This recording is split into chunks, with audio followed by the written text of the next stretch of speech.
I think... Oh no, let's keep going. This is where things get a little confusing, just because we'll be going, like, up, down, around, in between. All the ways you could ever think about going. But that is just the way this game works.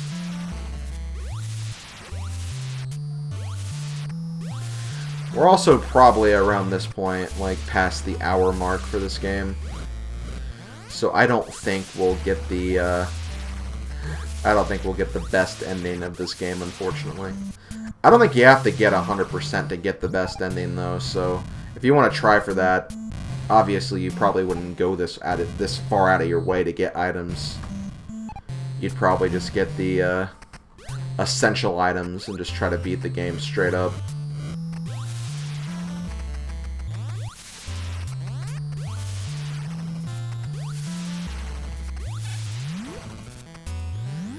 Okay, so in here we have some more lava, but doesn't this lava look suspicious?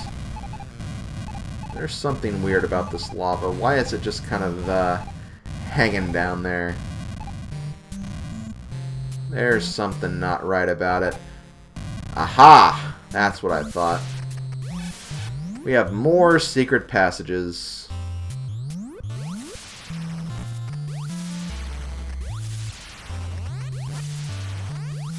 More enemies to screw attack through.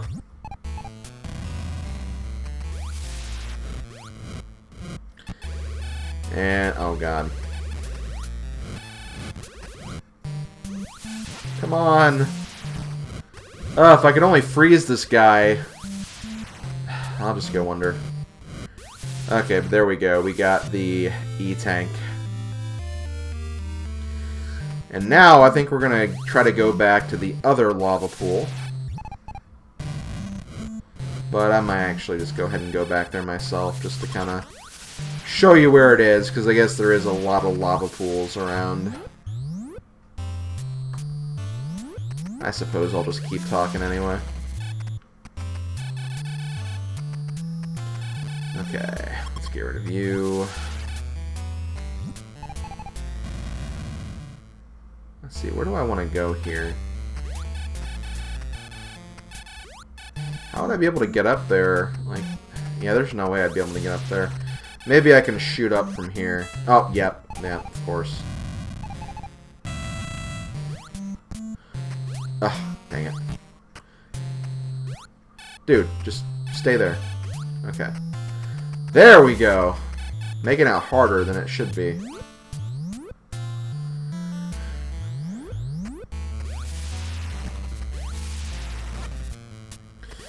But yeah, essentially we're going from the right bit of this vertical section, or horizontal section, to the other section. Because there was also another fake lava pool there as well. What does this game teach you? Is that some acid or lava pools might be fake, so just jump in every lava pit or acid pit you see. Don't actually do that in real life, kids. That's a terrible thing to do.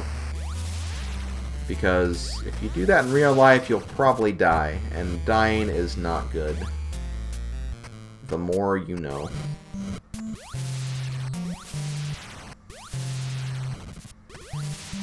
Come on. I've spent more time in the lava and acid in this game than I have on land. Seems like. Which I guess is impressive, because I haven't died yet. But still. It's not a comforting feeling.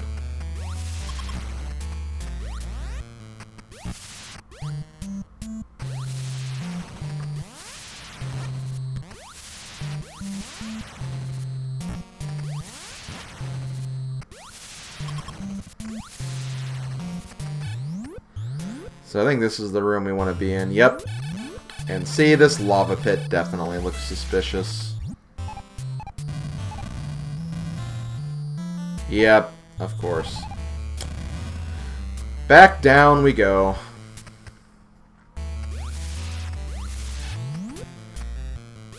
Actually, is there anything here? No, there's not. Okay.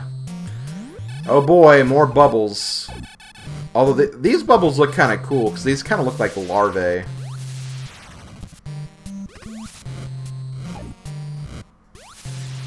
Or eggs or something. Well, I know larvae and eggs aren't the same thing, but you got what I'm saying.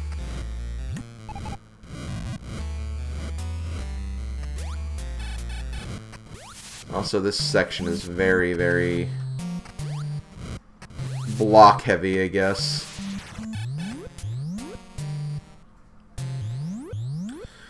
So I think this is the next room where we can do some more things. Let me go ahead and check my map again.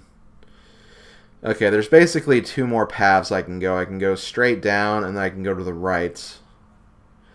I think I want to go down first, though, because down is where we'll get the upgrade, and getting the upgrade will make the other thing a lot easier to get. So I think that is what I'm going to do. And then let me just check this other one. Let me also check to make sure I've gotten everything else. Yeah, I think that we're pretty good. I think we're pretty good to go here. I think once we get these, we can just warp straight back to the high jump room, or video cut back there, and then we can just go straight for hideout too. Honestly, I feel like getting all of the collectibles of Norfair could potentially be the worst part of this game in terms of going for 100%, because again, all of this stuff is purely just for convenience. It's optional, but if you want to beat the game fast, there's like no reason to go this way. Because one of the upgrades will become a moot point anyway. So it's like, why even bother? I think that this is a wall we can't get through, so I think we want to head back the other way. Yep, okay. Let's go back.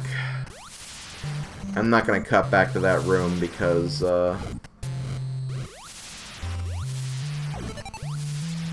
think there's also another path we can go to. Oh yeah, we can go straight down. I also hate, I really do hate these stupid rooms where you have to go down to go, or you have to go up through these blocks and make the blocks form to actually get everything. I think that's just really, really annoying and tedious design. Okay, I guess we're not going down after all. Again, it's hard to say just because there's just so many different ways you can go about certain things. Okay, so be careful in this room, because in some instances you can get stuck, and even the high jump won't be able to save you. I'll definitely show you what I'm talking about in a minute. But I think this is... okay, yeah, this is where we want to go.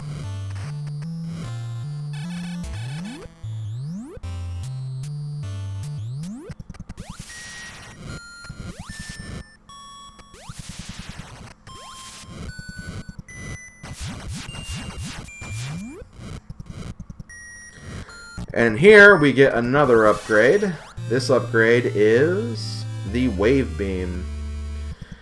Now, the Wave Beam is really good. It's super powerful. It can go through walls. It's all wavy. It can get enemies at a much wider distance. It's really, really helpful. The only problem we get, though, is it's useless against some of the end-game enemies. So, at some point, we're going to have to switch back to the Ice Beam. And yes, unfortunately, unlike Super Metroid... actually, I'm not even sure if Super Metroid did this, but you can't use both the Wave and Ice Beam at the same time. You cannot do it that way. You can only have one or the other. And basically, in order to switch from one to the other, you have to go to one of the other rooms and pick up the other item. So now that we have the Wave Beam, in order to get the Ice Beam back, we have to go back to one of the Ice Beam rooms. which shouldn't be too much of a problem, because I can just go back to the room where I got it in Brinstar and get it again, because I know where that is. And it's not really too far out of my way. But still, it just really makes it very inconvenient, and also makes this whole section seem kind of optional, because you can't even finish the game with the wave beam, and you only have it for a short period of time, despite how awesome it is. Because again, it covers so much area. It's so good, but it's just useless, I hate to say. Useless in terms of endgame, anyway. I guess I can't really say it's useless. It definitely has a use. But yeah, that pit right there, if you fall in there, you pretty much have to die to the lava. And if you have the Various suit, it's going to take a really long time. Especially right now when I have all of my E-tanks filled. And also, you can get stuck here for a while too. It is definitely possible to get out. But still, like, it'll take you a while to get that jump. So whatever you do, make sure you do not fall in the one small little tunnel that is impossible to get out. Because that is a surefire way to get you stuck waiting for death for a very long time. Anyway, we've got everything, so let's go back to the high jump room. That was quite a trek back. That took about like 10 minutes to get back here. Well, maybe not that long, but still quite a bit of time. So now that we have all of the upgrades in Norfair, we can actually go straight for the second hideout. All we have to do to get there is go back to this shaft over here and then go straight down. And then we'll find the other elevator.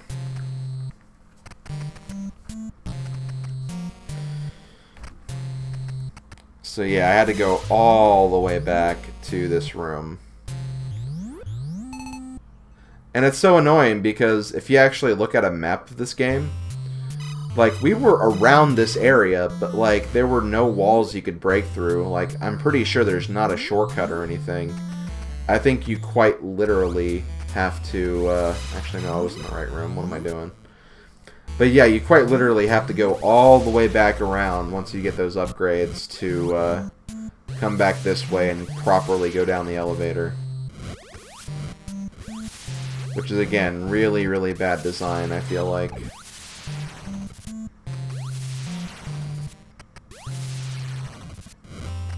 Because you just go so far out of your way. And I don't feel like there was ever a time where Super Metroid made it seem like you were going so far out of your way. And even if you did, you usually got upgrades to complement the trip back. Like, you had the speed booster to make you run faster through those areas, or you got the space jump, which allowed you to skip some of the big rooms, or the grappling hook, which was another item you could use to take other shortcuts back. So, like, there were other ways you could get back, and you didn't have to go the same route back and forth over again. Which is what made, I think, the backtracking in that game more tolerable. But I guess there is, like, one section where you're, like, once you got the, I want to say once you got, like, the, I want to say the Various suit, you have to go back to get, like, the power bombs or something. Maybe it's the high jump I'm thinking of. But yeah, you have to go back to get the power bomb, and then you have to go all the way back to where you were, so you get the grappling hook, and then you have to go all the way back to go to the wrecked ship. Like, that's like the one instance where I feel like that game had a bad section of backtracking. But even then, like I said, you get a lot of other upgrades to complement that trip back anyway, so it wasn't as painful as it could have been, I guess you could say.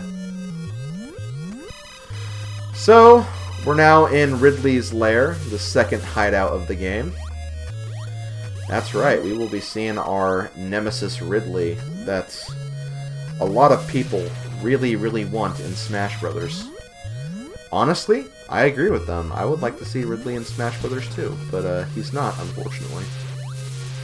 I wish he was, but I don't know. Sakurai and the Smash Brothers developers are really set on him being a boss for all eternity because he is quote-unquote too big. Also, these guys, I like to call them Meta Knights because they kind of look like Meta Knight. Like, their like faces look like Meta Knight's mask. So they're just kind of like flying around, being all cool like Meta Knight is. They look more like Meta Knight in Super Metroid, though, but still, that's how I always remember them as, the Meta Knight guys. Also, this little section's annoying because you can't really use the screw attack that well. Because you keep hitting your wall on the ceiling, and it pretty much stops the screw attack right where you stand. Okay, so we have two very, very annoying upgrades coming up. And when I say annoying, I mean very annoying, because if you miss them, you have a long way to go to get back to them. You pretty much have to go down and all the way around to get back to them. Definitely the two worst upgrades in the game. And when I say upgrades, I mean like expansions. So we're pretty much done with collecting items. Like, there's no more unique items we can get. The only other one we'll be getting is the Ice Beam back again, but that's, again, not a new upgrade. That's an old upgrade that we've had before. So we're only going to be collecting expansions and energy tanks for the rest of this game. But somewhere around here, there is a hole in the floor that we have to find. Let me get rid of these enemies first, though.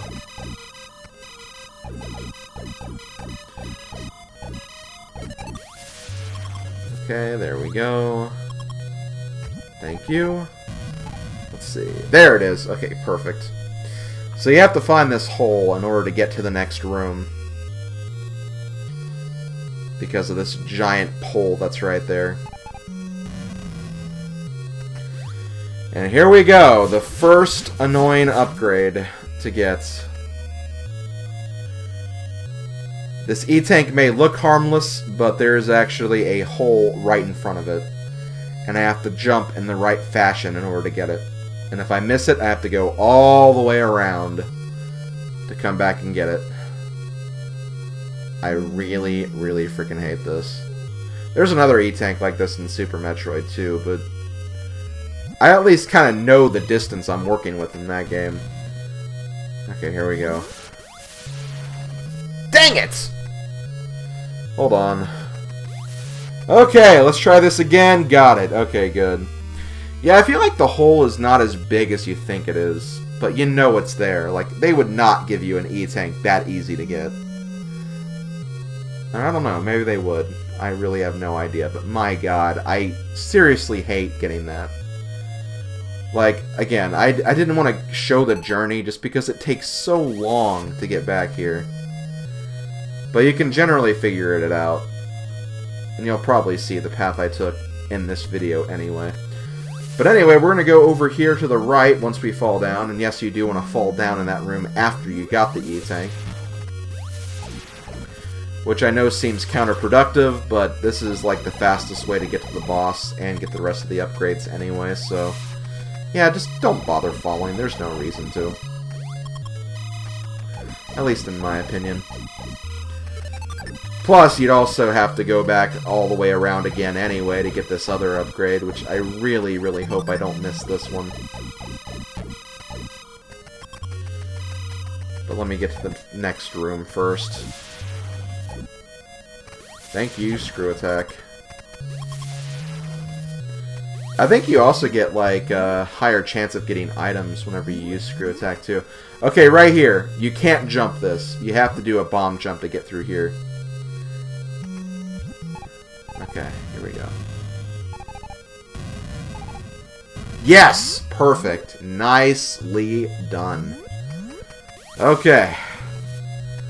So if we go through here, I think it's just a missile tank, but still, probably the most annoying missile tank to get in the game. The E-Tank we got, well, okay, the E-Tank probably wasn't the worst E-Tank to get, because there was that one in Kraid's lair too, but still, it's annoying just because of all the backtracking you have to do. While the one in Kraid's lair, you could at least restore your health in the room prior to it.